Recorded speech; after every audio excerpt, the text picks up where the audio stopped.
Tell us one. Oh, sure. Good. How did you know this career is what you wanted to do? It wasn't what I wanted to do. I didn't know until I learned that I could substitute teach without getting a teaching credential. And then I decided it was what I wanted to do.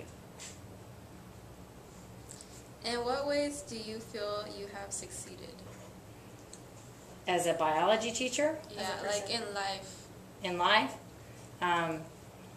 I feel I've succeeded because I have a good job that provides me with both retirement and health benefits, so I'm able to provide for my family. I have a college education, which they can never take away from you, so I feel that in that I've succeeded. What set you on the path to where you are now? As a teacher? Yes. Again, it was the experience substitute teaching. When I got out of high school, when I was in high school, the last thing I wanted to do was be a teacher. If you asked me that, there's no way I would ever want to be a teacher. I wanted to be a veterinarian. But I finished college and I didn't continue on to vet school. I took a different job in the private sector working for the Department of Motor Vehicles. Mm-hmm. And after 15 years, I decided I didn't want to do that for the rest of my career. So I left that job and started substitute teaching. You liked animals? You wanted to be a veterinarian? Yes. What risks did you take to get here, and how did they help you?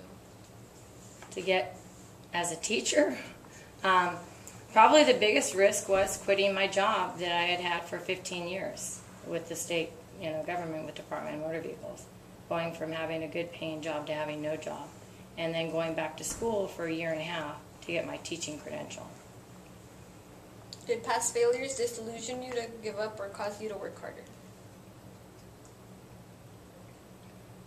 As far as school, I never failed. I didn't have any failures. I don't think so, no. And if I had failed a class, it wouldn't have made me give up. Was there someone or something that stood in your way? That stood in my way? Yeah, of getting to your dream. Of my job right now, of becoming a teacher? I would have to say... Are you being interviewed? I would have to say the biggest obstacle was surviving on only one income, my husband, my family, and I, during the time that I left my job with the DMV. Did you ever have any doubts about the decisions you chose career-wise? No. No, I've had 2 long-term careers, this one and working with the DMV, and I don't regret working for the DMV. It just wasn't a job I wanted to do the rest of my life. Do you ever regret being a biology teacher on Sundays with your students? This past week, yes, because of the rearranging of the classes and getting students that were brand new to me at the very end of the year. That was a challenge, but thank God I made it through the week.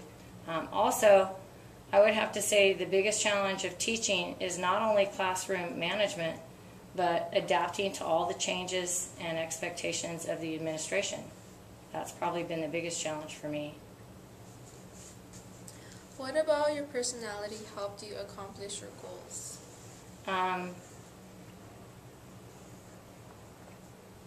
I would say that when I do something, if it's new to me, I always try and do my best. Whatever I do, I always try and do the best job that I can. It may not be perfect the first time I do it, but I always strive to do the best job that I'm capable of doing, and if I have to do some research to do that, I'm going to do that homework to do it. What do you think is the difference between a job and a career? A job is something that you do just to pay the bills. A career is more something that you love, that you enjoy doing, and that you're going to stay with for a longer period of time. I think if I had chosen the career of teaching in the beginning, I would still be teaching. I just didn't find that career till later on in life. So I think it's something that you love, something that you enjoy for life, not something just to pay the bills.